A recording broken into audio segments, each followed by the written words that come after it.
Hey guys, welcome back to the channel. It's the Jade Gemini. Today I am super excited to bring you a review of this guy right here.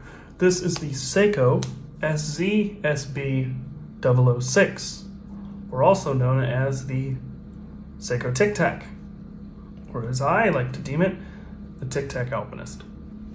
So today we're going to go over what I like, what I love, what I dislike, and what, if it applies, what's rubbish about the TicTac Seiko. Before we go ahead and get into that though, let's get some of the basics out of the way that your standard connoisseur or just buyer is going to want to know about this watch. So the first thing, as you can see from it ticking as well as right there, this is an automatic watch. Now, if you're completely new to watches, what that means is that basically this is all mechanical and there's no batteries here. And there's this rotor that swings around and winds up a spring, and that spring is slowly let out over time, and basically your body moving around, rotating this rotor rather, powers the watch. Getting into that, the movement in this watch is a 4R35. This is the Seiko's actual version of the NH35. This version also is made in Japan. So some of these might be might actually be made in other countries like Malaysia, things like that. And usually it's pretty universally agreed that maybe there's a little bit more care built from the origin country of Seiko themselves. We have a 40 millimeter case, so absolutely gorgeous. Perfect size between feeling small but big, just is going to go ahead and work for just about anybody, unless you're really, really big. And it is a decent case size. It is a little thicker because you have this gorgeous dome crystal, but still feels pretty great on the wrist with the way that these gorgeous curved lugs sit on the wrist and wrap around. So that's some of the basics out of the way that you might want to know. So let's go ahead and jump right in. So what I like about this watch is I like the fact that it has a beautiful movement inside. Sorry, it's got to kind of wind things up. Sorry for the pun. But anyways, this is an awesome movement. Although we'll get into, this watch has a little bit of a higher price tag than your normal Seiko automatics do that you might be used to.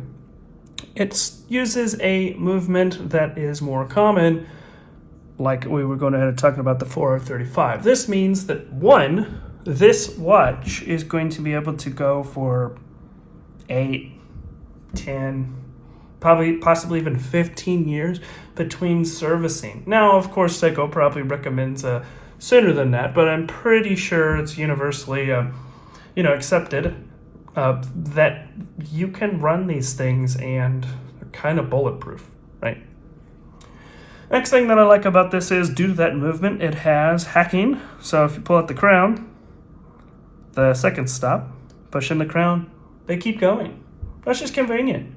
Stop it at the 12, set the time, wait until it's right, clicked over on your phone or your computer so it syncs up perfectly, let it go, right? So that's nice. It also has hand winding, so if I push up on the crown, it actually goes ahead and winds the spring. So if you, have this in your watch box, you get it out, you want to wear it, you wind the crown, 10, 15 times, tap the side to get the pallet fork start slapping around, and you basically just put it on your wrist and wear it, and you're going to be topped off very, very shortly. So just convenient little features. Also, with a lot of modern day Seikos, has a quick set date, which is one of the best that I know of. You just can really bang out the date. So if you haven't worn it for a little bit of time, pull it out, immediately to the date that you need, and you can put it on your wrist and walk out the door. So those are all things that I like about this watch. The next thing that I like about this watch is the size. This is the Goldilocks size. This watch, from the standard of the way it looks on the outside, looks, because the dial, like a bigger watch, but it doesn't wear that way. That might be a personal preference because I'm used to wearing this. This is the infamous SARB017, the Alpinist, right? Let's not kid ourselves. This is the Alpinist, right? And one thing about the Alpinist, as you can see, is it has this compass that actually takes up some of the dial.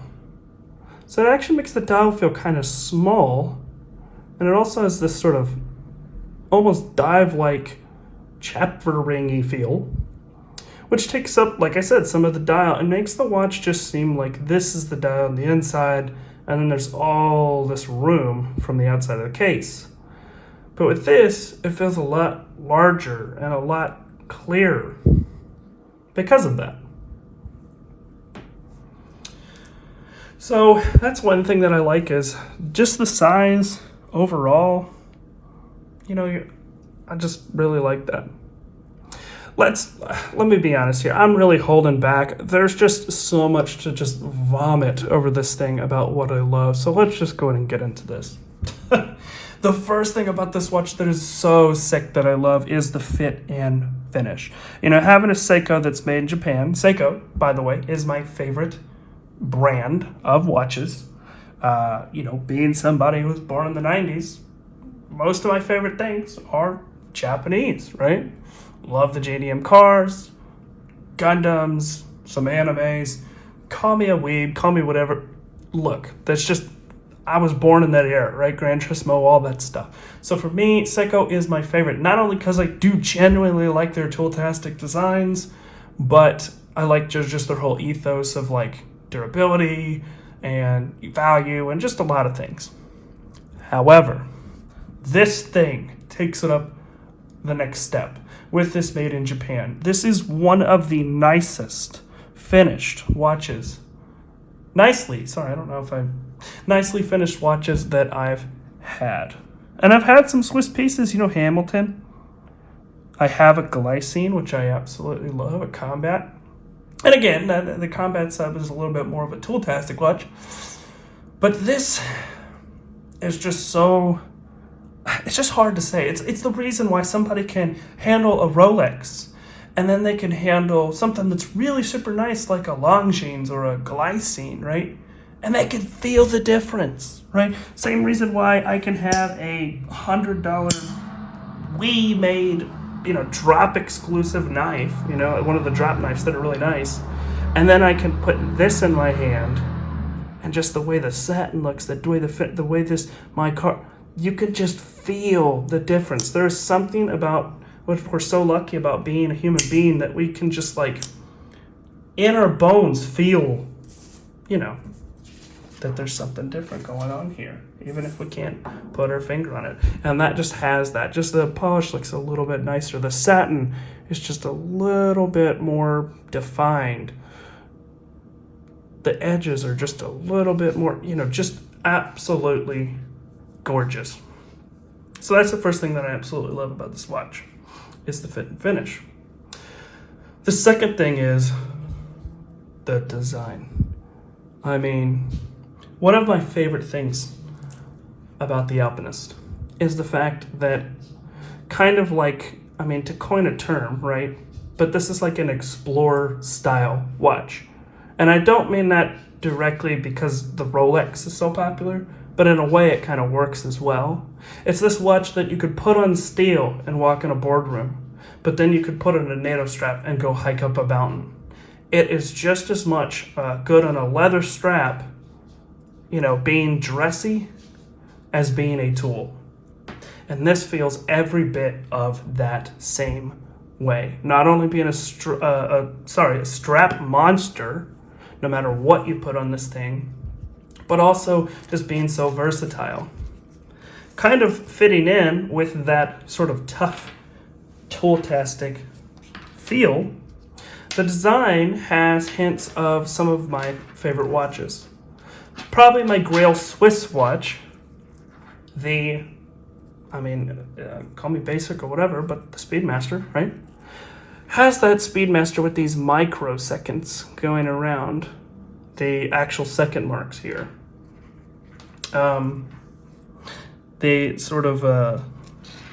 It has the big square lume pips, also kind of similar to the way that a Speedmaster feels as well.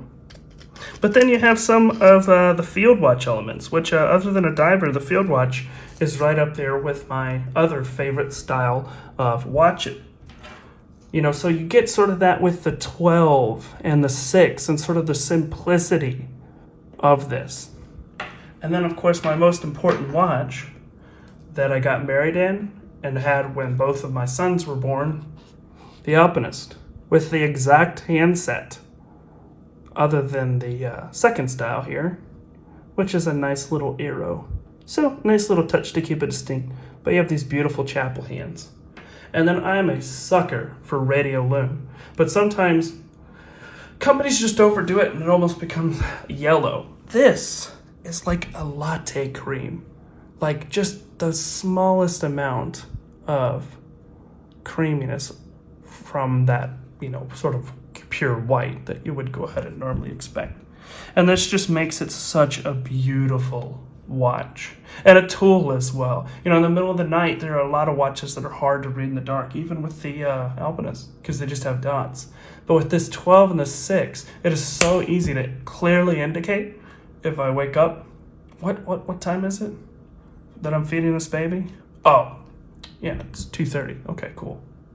It's just wonderful in that way. And as you can see, this brown blue shark strap really, really compares and sort of brings out the tan here. But then, if you put it on this, it looks a little bit more monochromatic. And I can't wait to get this on maybe some leather. Also, it comes with a nice, simple, but kind of like, you know, you would expect with something like a,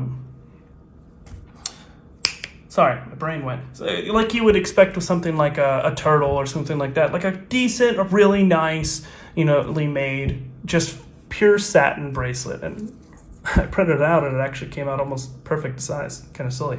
But yeah, this is the bracelet that it comes with. So completely nice, right? Fold over clasp and everything like that. So a lot to love about this watch. The way that it wears also is so incredible.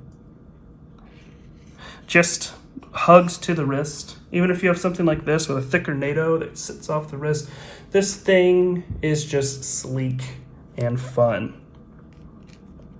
The next thing that I love about this watch, sorry, I'm trying to put it on my wrist. I love it so much, I'm already trying to wear it. Still videoing this thing. The next thing that I absolutely love is this thing is really accurate out of the box. We're probably talking within cost, you know, 3 plus/minus seconds a day, which again, these are an unregulated movement from Seiko, but they are putting them together, at least the one I have, with some really, really great care. So that's always a benefit. The other thing is the devil is in the details with this. Little things like the way this gorgeous crystal plays with the light. You can't see it on camera, but when you, yeah, there you go. Sometimes you just have this reflect in this way, pick up, you know, different traces of light and everything like that. It's just so gorgeous. It makes it so clear. These micro polishing on the edges here, as well as in there, that you just have to actually look for to go ahead and see. It's just little tiny things like this, the drilled lugs, which make it more of a tool, even though it still feels really luxurious and easy to go ahead and swap on over. There's sort of retro, I don't even know, but this sort of polished and this raised case, I don't know, just again, sort of reminds me of something Speedmaster, or at least something of a different era. It is just absolutely gorgeous. And the last thing is, when you spend money on a watch, you know, a nice piece, you know, when I pull out this Pina, which is a $300 knife, by the way, you know, it would stink to say, have a lot of people say, even though you are buying it for you, and I get that, but for people to say, oh, that's ugly, I don't like that, right? It's nice when you spend your money on something and it's sort of reconfirmed by other people. And I've never had a watch that has gotten as many compliments as that. It's either, oh my God, what is that? Oh, that is just the perfect looking watch. What is that model? That is just absolutely stunning. On and on and on and on. And it's so easy to see why, right? So those are all just things that I absolutely pour over and love. And the case back is a nice touch as well. Also, this is a limited edition watch, so something to, and not in the way that it says limited edition on the back of a Patty Turtle. Like, this is a numbered limited edition. I believe it's 300 of the first run, 300 of the second run. I'm not sure what they're going to do or if they're going to make more of that. Also, another devil in the details is this sort of raised, ever so slightly, beautiful polished Seiko off the dial, as well as this off gray that just, again, feels more tool-tastic, and it's matted and just has a slight texture to it. Absolute perfection. So those are all things that I do like about, or love, sorry, about this watch, and just absolutely pour over. What I dislike about this watch, I would say the first thing that really, you know, stood out when I opened the box is these. These are, you know, this is a watch that definitely has a little bit of a higher price tag. And to have non-solid end links is just something that I'm not really a big fan of. Is it the biggest deal? No. I mean, there's been Rolexes and beautiful watches forever that, you know, are just fine with, you know, sort of sheet stamped end links. But, you know, in a modern day watch, and especially at the price, which is the next thing we'll get into, I would just like to see it have those solid end links, just to be honest, point blank. The next thing, as we're going in and talking about it here, is the price. So, you know, if you're used to paying for Seikos, right, and then you're like, okay, this watch, a Seiko, right, or a Swiss-made watch, which again just has that sort of like, I'm in the club, I'm getting a Swiss watch, right?